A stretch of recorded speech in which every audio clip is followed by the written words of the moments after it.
Have you ever stopped to think about what ancient people actually prayed for? Like, what were their biggest hopes, their fears? How did they picture the forces running their world?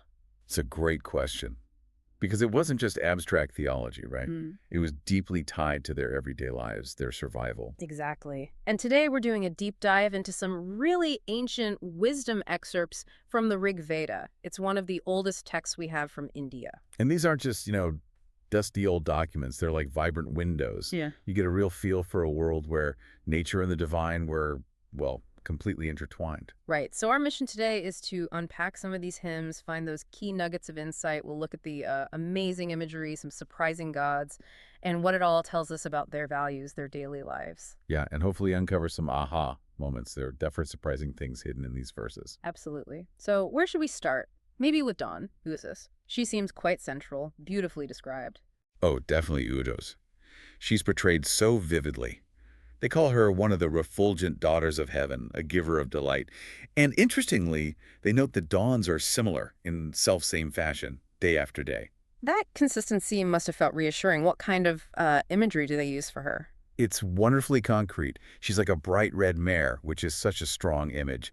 Also, the mother of the kind, the cows, and even the asman's friend, linking her to other deities. So not just an abstract idea of mourning, but really personified, like a character. Precisely. It's not just sunrise, it's her. And her role is incredibly active and powerful. Right, the text says she conceals the gigantic might of darkness with radiant bodies, bright and pure and shining. Wow. Yeah, and she driveth hate away, fills the wide expanse with light. It's an active conquest of darkness almost. So more than just the sun popping up, it's a deliberate, benevolent act each day. Exactly. And the blessings they ask her for are just as tangible, directly linked to, well, what people needed. Like what specifically? Things like wealth with stored of children, heroic vigor, wanting to be glorious among the people, social standing, and to rule over wealth, bring many things to be desired. Very practical stuff. It really shows that blend, doesn't it? The natural event sunrise and this personified goddess who brings very real earthly benefits, prosperity, well-being. That's the key insight, I think. It's how they saw that daily, predictable miracle of dawn as this direct, active source of everything they needed. It wasn't just pretty, it delivered. That connection between the cosmic and the everyday is just fascinating. It really is. It tells you so much about their whole spiritual framework. Okay, so if US represents that consistent daily blessing, the Rig Veda also talks about a god with perhaps an even broader scope. Savitar, the impeller god. Ah, yes, Avatar. He's presented as incredibly comprehensive, very powerful, called the god, the sapient Azura. Asura meaning powerful divine being here, right? Not the later negative sense. Exactly. In this context, it denotes power. He's the sustainer of the heaven, lord of the whole world's life, the sage. Even wears golden-colored mail.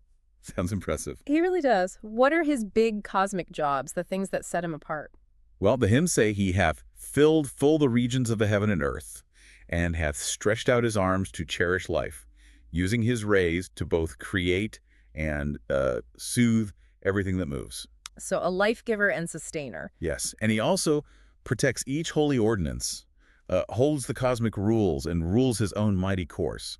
He's about order and movement. But what's really distinct is this recurring triple symbolism. Triple. How so? Like three worlds? Precisely that kind of thing. It says he's thrice surrounding with his mightiness midair, three regions in the triple sphere of light. He sets the three heavens in motion and the threefold earth. Huh. So that number three really emphasizes his total control across all levels of reality. I think so, yes. It underlines his comprehensive power, and he willingly protects us with his triple law. And the gifts he gives out, they're huge. Distributes wealth to Manu's progeny. That's humankind gives immortality to the gods. And for humans, he openest existence, life succeeding life. So he governs the cycle of lives, too. Plus, he can absolve us from the guilt and make us free from sin. That's a massive range for one deity. It is. And that's another key insight, maybe. You have this God whose power is utterly cosmic creation, order, life, death. But he's also accessible for personal stuff, like forgiveness. The grand architect and also someone you can turn to for personal failing. Exactly. Connecting that universal law right down to individual well-being. It's quite sophisticated. So from these really major individual gods, the Veda also talks about like a whole team, a divine network for protection. Right, the Vijayavas or the all gods. It's like invoking collective backup. And specific names get mentioned, don't they? Varuna, Mitra, Agni. Indra, Vishnu, the Maruts, Bhaga, Aryam, yeah, a whole roster. Their main job together seems to be providing protection, comfort, powerful defense, shelter from all sorts of trouble. Like a divine security team. Pretty much. And interestingly, they even include unobstructed night and morning in this protective group. So natural cycles are part of the safety net too. That fits. Okay, so from the collective gods, what about the big fundamentals, like heaven and earth themselves? They get deified too, right? Oh, absolutely.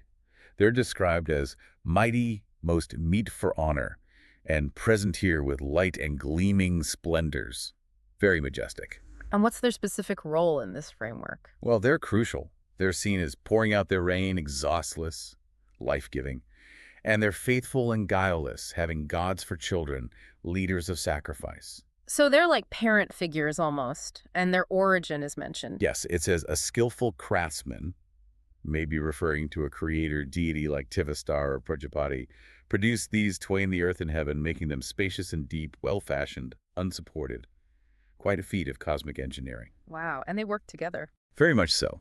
They sanctify each other's form, they rule by your own proper might, and they observe the law together, perfecting Mitra's law, which is often about cosmic order and contracts. So the takeaway here is this idea of a whole divine network, right? And even the sky and ground are part of it, this powerful working pair. It's all interconnected. Beautifully put. Interconnectedness is key.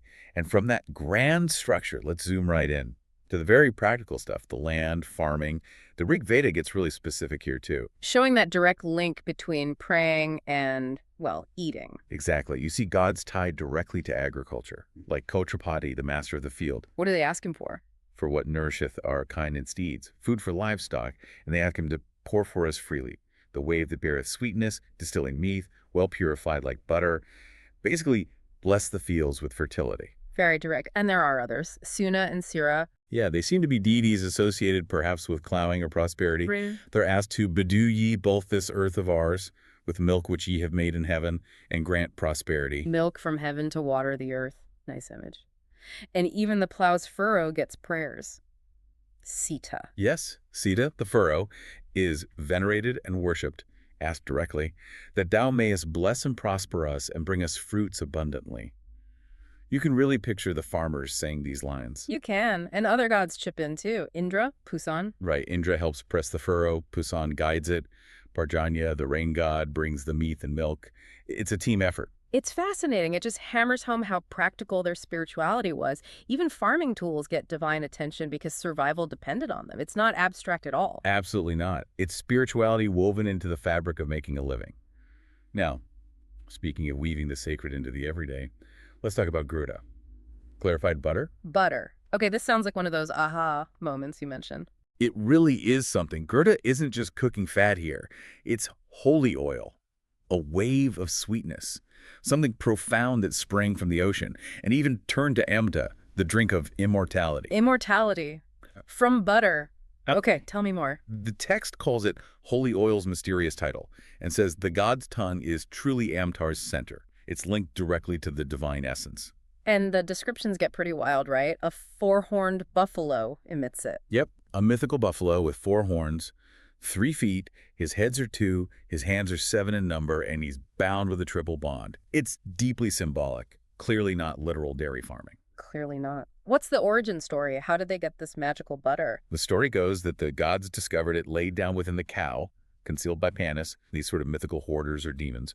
Then Indra, Surya, the sun, and Vena, perhaps a divine figure linked to longing or inspiration, created 3 forms of it. So it has this hidden divine origin. And the way it flows, the hymns get really poetic there. Oh, incredibly vivid. From inmost reservoir, in countless channels, flow down these rivers, talking about Gerda and the similes.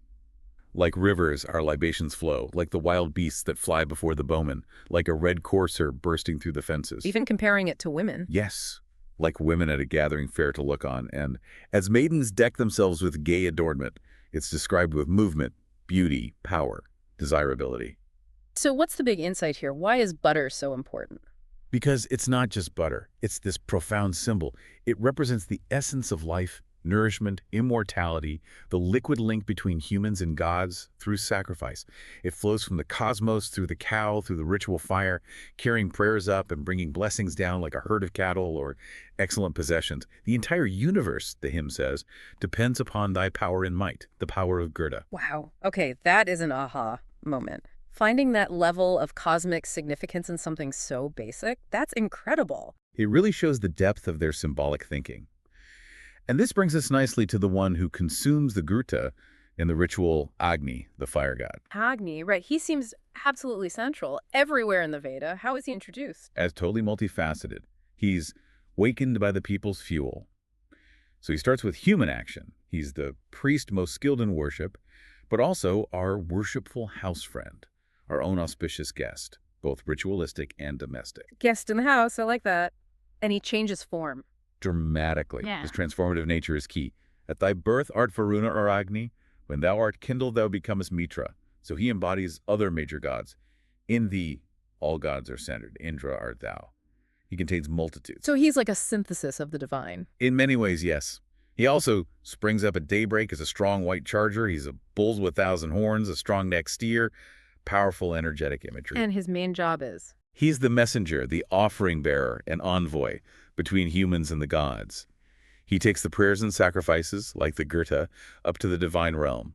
He's also king and lord of wealth and treasures, the one who brings back the precious gear for wealth. The essential middleman, but also a protector. Definitely. He conquers godless and malign enchantments. He sharpens both his horns to gore the Rakshas, those malevolent beings. He's a fighter against evil. And he can free people from bonds. You mentioned Sunaseppa. Right, the story where a boy, Sudaseppa, was bound for sacrifice and praying to Agni, among others, led to his release. So Agni can literally loose from us the bonds that bind us. He's a liberator and a guardian of our bodies. And he brings direct prosperity, too, like wealth, family. Absolutely.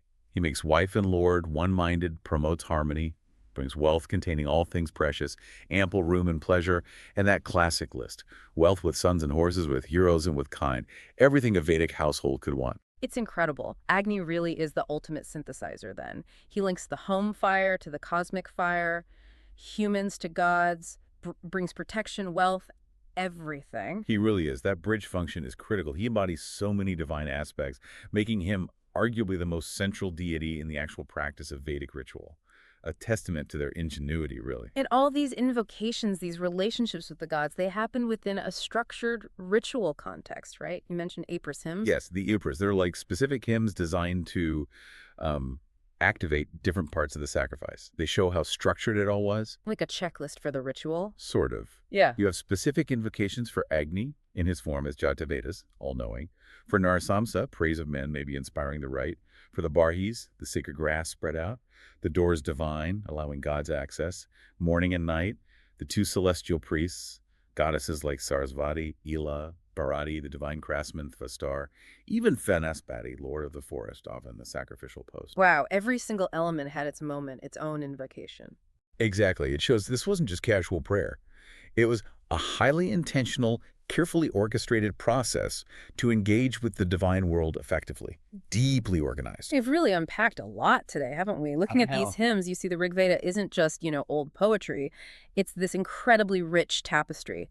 Beliefs, hopes, fears, all woven together with sharp observations of their world. Absolutely. From Os, the dawn, bringing tangible wealth, to Savitar's huge cosmic power, the harmony of heaven and earth, the very direct pleas to agricultural gods. The amazing symbolism packed into Gruda, the butter, and then Agni, tying it all together as the central fire and messenger, it reveals such a deep, deep connection between people and the cosmos around them. It's striking how they found the divine everywhere. Sunrise, fields, fire, food. Their well-being was absolutely tied to maintaining a good relationship with these forces. So maybe a thought for you listening. Yeah. As you go about your day, what natural forces, what daily things do you completely rely on? Our electricity, our water, the systems that bring our food. How often do we even acknowledge them, let alone feel a sense of awe or connection? That's a really powerful point. What does it mean for us today that things we see as basic utilities, light, rain, food, were once imbued with such profound spiritual meaning? Something to think about. Keep exploring, keep questioning, and keep connecting with the world around you.